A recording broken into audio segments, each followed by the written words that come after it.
In this video, we'll discuss an important but often overlooked topic in structural analysis: the vertical component of earthquake force, also known as the vertical seismic effect, and how to apply it correctly in ETABS. We'll also see a practical workflow for generating the required load combinations automatically inside the software.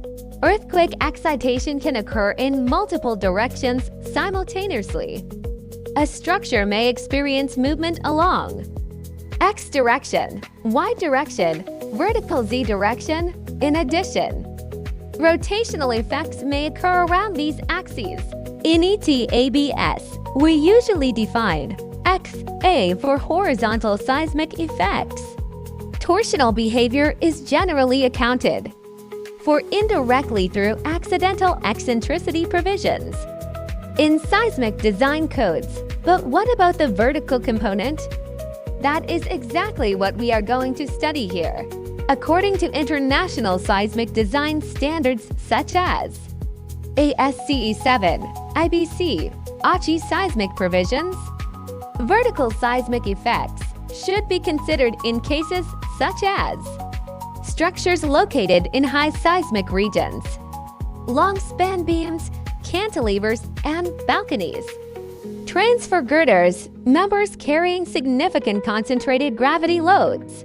Although vertical seismic effects are usually smaller than horizontal effects, they can become critical in uplift conditions, transfer structures, long spin systems, heavily loaded members.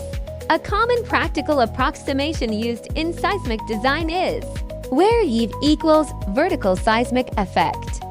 SDS equals design spectral acceleration parameter, D equals dead load. For example, if SDS equals 1.05, then EV equals 0.21D, meaning the vertical earthquake effect equals approximately 21% of the dead load. Suppose we start with the standard seismic load combination 1 to D plus L plus A plus 0.2 S. After including the vertical seismic component 1 to D plus L plus A plus EV plus 0.2 S, substituting 1 dot to D plus 0 dot to 1D equals 1 dot for 1D. So the modified load combination becomes 1.41D L plus EH plus 0.2 S.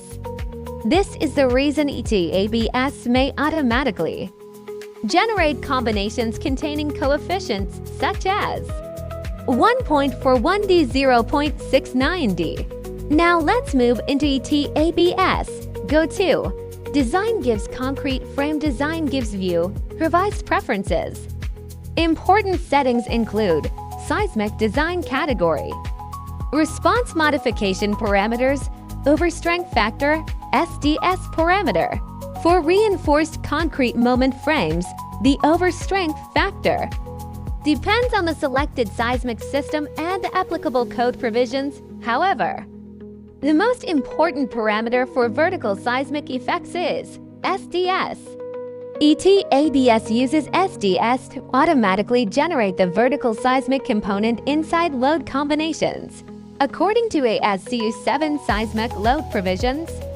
Therefore, once SDS is defined correctly in ETABS, the software can automatically account for upward seismic effects, downward seismic effects, modified dead load coefficients.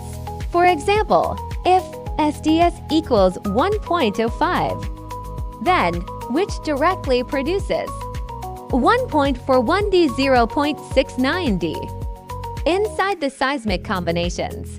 This is one of the most important concepts. Vertical seismic force can act upward or downward for uplift-sensitive cases. This creates the lightest gravity condition possible. These combinations may govern uplift tension forces, overturning stability, foundation reactions. Meanwhile, combinations such as can become critical for compression, shear, support reactions. Many engineers simplify their ETABS models by reducing unnecessary seismic combinations.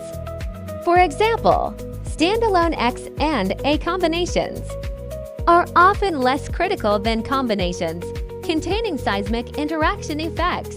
Because of this, some engineers modify selected load cases to other type loads. This prevents ETABS from automatically including them inside generated load combinations. To do this, define gives load cases gives modify lateral load gives other. Important: the load cases are not deleted. They simply stop participating in automatic combination generation. This can reduce analysis time, design iterations, and necessary combinations, while still preserving the governing seismic cases. So in summary, vertical seismic effects are important in structural design. ETABS automatically applies them using the SDS parameter. Correct SDS values allow the software to generate realistic seismic load combinations. And most importantly, always review generated load combinations carefully, instead of relying entirely on automatic defaults.